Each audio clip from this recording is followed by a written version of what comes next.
Every single American should see the video that I'm about to play. It's about the rapid decline of American health. And not only will it provide valuable insight and information as to why it's declining, but also what we can do about it.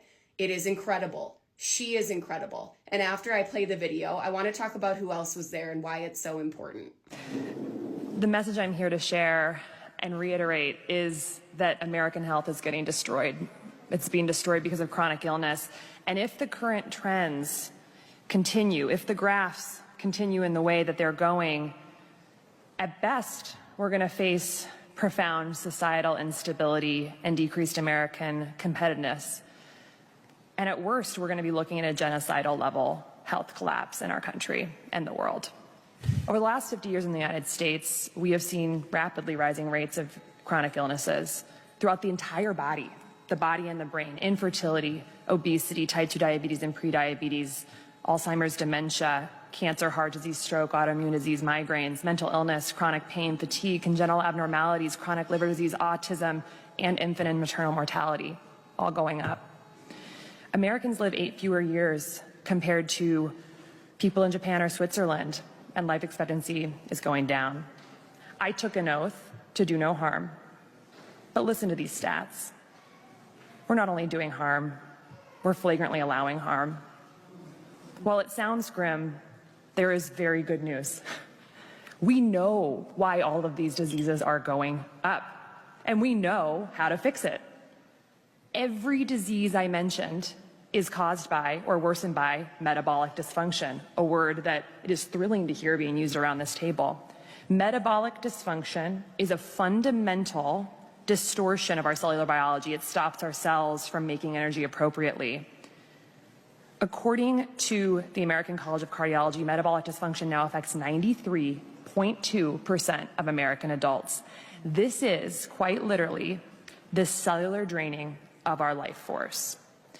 This process is the result of 3 processes happening inside our cells: mitochondrial dysfunction, a process called oxidative stress, which is like a wildfire inside our cells, and chronic inflammation throughout the body and the gut, as we've heard about. Metabolic dysfunction is largely not a genetic issue.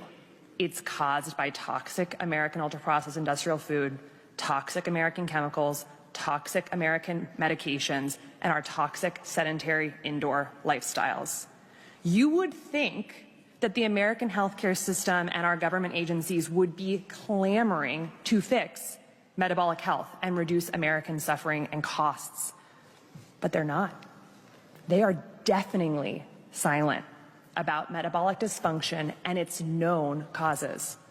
It's not an overstatement to say that I learned virtually nothing at Stanford Medical School about the tens of thousands of scientific papers that elucidate these root causes of why American health is plummeting and how environmental factors are causing it. For instance, in medical school, I did not learn that for each additional serving of ultra-processed food we eat, early mortality increases by 18%. This now makes up 67% of the foods our kids are eating. I took 0 nutrition courses in medical school. I didn't learn that 82% of independently funded studies show harm from processed food, while 93% of industry-sponsored studies reflect no harm. In medical school, I didn't learn that 95% of the people who created the recent USDA food guidelines for America had significant conflicts of interest with the food industry. I did not learn that 1 billion pounds of synthetic pesticides are being sprayed on our food every single year. 99% of the farmland in the United States is sprayed with synthetic pesticides, many from China and Germany. And these invisible, tasteless chemicals are strongly linked to autism, ADHD, sex hormone disruption, thyroid disease, sperm dysfunction, Alzheimer's, dementia, birth defects, cancer, obesity, liver dysfunction, female infertility, and more, all by hurting our metabolic health. I did not learn that the 8 billion tons of plastic that have been produced just in the last 100 years, plastic was only invented about 100 years ago, are being broken down into microplastics that are now filling our food, our water, and we are now even inhaling them in our air. And that very recent research from just the past couple of months tells us that now about 0.5% of our brains by weight are now plastic. I didn't learn that there are more than 80,000 toxins that have entered our food, water, air, and homes by industry, many of which are banned in Europe, and they are known to alter our gene expression, alter our microbiome composition and the lining of our gut, and disrupt our hormones. I didn't learn that heavy metals like aluminum and lead are present in our food, our baby formula, personal care products, our soil, and many of the mandated medications like vaccines, and that these metals are neurotoxic and inflammatory. I didn't learn that the average American walks a paltry 3,500 steps per day, even though we know, based on science and top journals, that simply walking 7,000 steps a day slashes by 40 to 60% our risk of Alzheimer's, dementia, type 2 diabetes, cancer, and obesity. I certainly did not learn that medical error and medications are the third leading cause of death in the United States. I didn't learn that just 5 nights of sleep deprivation can induce full-blown prediabetes. I learned nothing about sleep, and we're getting about 20% less sleep on average than we were 100 years ago. I didn't learn that American children are getting less time outdoors now than a maximum security prisoner.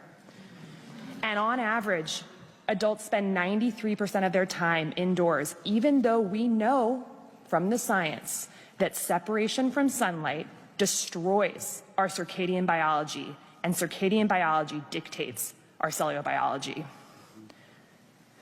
I didn't learn that professional organizations that we get our practice guideline from, like the American Diabetes Association and American Academy of Pediatrics, have taken tens of millions of dollars from Coke, Cadbury, processed food companies, and vaccine manufacturers like Moderna.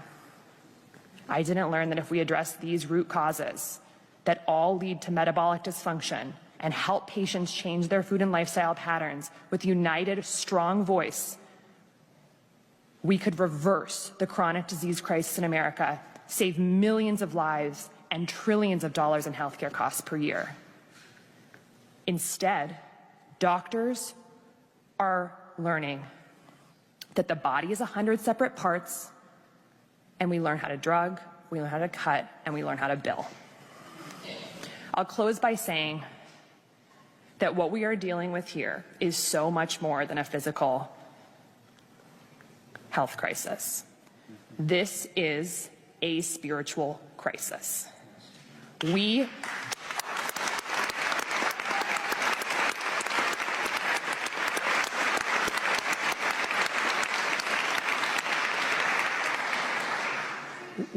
are choosing death over light. We are choosing death over life. We are choosing darkness over light for people and the planet, which are inextricably linked. We are choosing to erroneously believe that we are separate from nature and that we can continue to poison nature and then outsmart it. Our path out will be a renewed respect for the miracle of life and a renewed respect for nature. We can restore health to Americans rapidly with smart policy and courageous leadership. We need a return to courage. We need a return to common sense and intuition. We need a return to awe for the sheer miraculousness of our lives. We need all hands on deck. Thank you.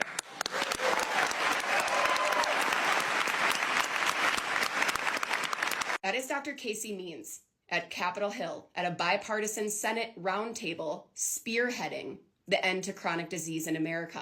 We are suffering here because of a toxicity problem in our food.